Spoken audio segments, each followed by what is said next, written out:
বরবাদের মতো ছবি রিলিজ পাবে, তাছাড়া জংলি বা দাগি এই ছবিগুলো সবাই তো একটা এক্সপেকটেশন নিয়ে আসে, দর্শকরাও ভিন্ন ভিন্ন ছবি দেখতে চায়। সো ওইটাও খুব ইম্পর্টেন্ট, কিন্তু হল যদি কম থাকে ওইটা আসলে বাণিজ্যের ক্ষেত্রে একটা বাধা হয়ে দাঁড়ায়।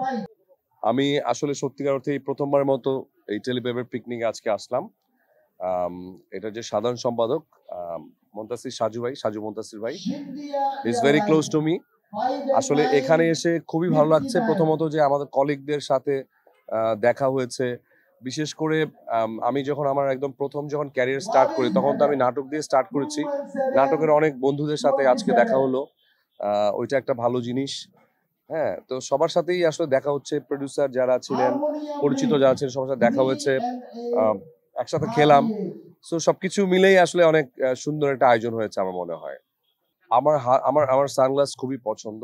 আমি যখন যেটা পাই আমি ওই যে যেটাই কিনি ওটা নিয়ে আমার অত ফোকাস না, যেটা ভাল লাগে সেটাই পড়ি। সো ওগুলা নিয়ে আসলে আমি খুব একটা আলোচনা করতেও স্বাচ্ছন্দ্য বোধ করি না। সো আমি সবসময় যেটাই পড়ি না কেন সিম্পল এর মধ্যেই গর্জিয়াস, ওই ব্যাপারটা খেয়াল রাখি আসলে। মজার ব্যাপার হচ্ছে আমি দুইটা জিনিস আমার খুব মানে হারায়, একটা হচ্ছে ঘড়ি আর একটা হচ্ছে সানগ্লাস, ভেঙে যায় এবং হারায় যায়। সো এখন হয়তো বা কটা 10-15টা আছে, কিন্তু আরো ছিল, ওগুলো সব হারায় গেছে। আমি যেখানে যাই ভুলে রেখে আসি, অথবা শুটিং এ গেলে হারাই, এরকম আর কি। আমার তো একটা ফিল্মের শুটিং শেষ হলো, ডাবিং শেষ করলাম ময়নার চর।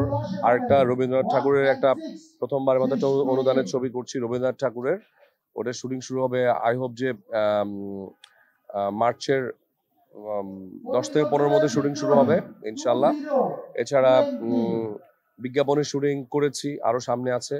আর রিমার খারলান নিয়ে অ্যাজ ইউজুয়াল তো মানে বেশ কাজকর্ম করতে হয়, সব মিলিয়ে আসলে আলহামদুলিল্লাহ ব্যস্ত আছে। আমি প্রথমেই বলেছিলাম যে ওটিটি আমি যখন শুরু করেছি এর অনেক আগেই আমার ফ্রেন্ডস সার্কেলরা ওটিটি শুরু করে দিয়েছে আসলে। সো আমি ওটিটিতে আসলে অনেক বেশি বেছে বেছে ভালো কাজ করতে চাই।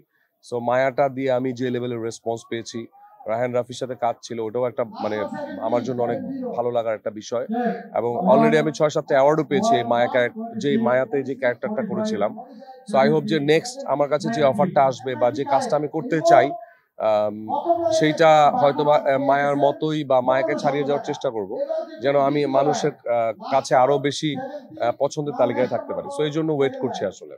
দিন দিন যে আমাদের হল কমে যাচ্ছে এটা আসলেই একটা চিন্তার বিষয়, এটা চিন্তার বিষয় প্লাস আমাদের জন্য একটা মন খারাপেরও বিষয়।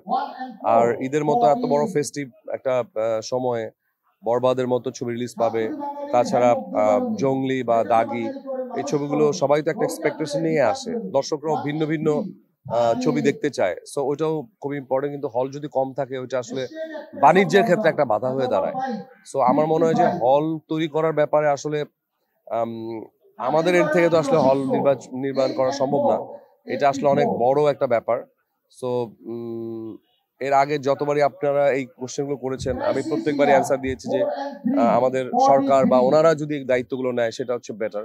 সো আবারও একই অ্যান্সার দিচ্ছি যে যারা দায়িত্বে আছেন দেশের, তাদের পক্ষ থেকে আসলে আমাদের বিনোদনের জন্য সিনেমা হল নির্মাণ উচিত করা। আসলে প্রত্যেকটা জায়গায় অ্যাক্টিং করতে হয়, বিজ্ঞাপনে হয়তো বা 30 সেকেন্ডের মধ্যে এক্সপ্রেশন দিয়ে অ্যাক্টিং করতে হয়, নাটকেও অ্যাক্টিং করতে হয়, আপনার ফিল্মেও অ্যাক্টিংই করতে হয়, ওটিটিতেও অ্যাক্টিং করতে হয়।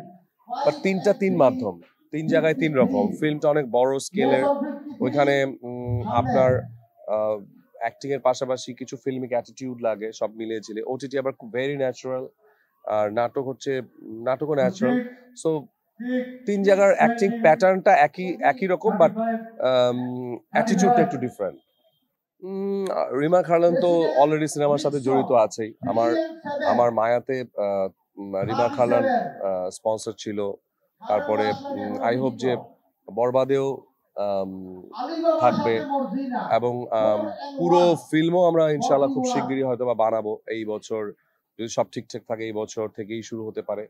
এবং প্রচুর নাটকেরও প্ল্যান আছে রিমা খানের পক্ষ থেকে। সো হ্যাঁ, ডেফিনেটলি সংস্কৃতি জগতেও বেশ কিছু কাজের প্ল্যান প্রোগ্রাম চলছে রিমা খানের পক্ষ থেকে। অপারেশন জ্যাকপট তো আমরা শুটিং করেছিলাম, অলমোস্ট 70% এর মতো শুটিং শেষ হয়ে গিয়েছিল। তারপরে এখন আবার একটু অফ আছে কাজ, এরপরে আবার কবে হবে। প্রোডিউসার থেকে বলেছিল যে তারা দেশের বাইরে শুটিং করবে প্যারিসে, তো ওইটার কাগজপত্র বা ভিসার ব্যাপারগুলো নিয়ে তারা হয়তো কাজকর্ম করছে, ওগুলো হলে হয়তো আমরা আবার প্যারিসে যে বাকি পার্টগুলো শেষ করবো।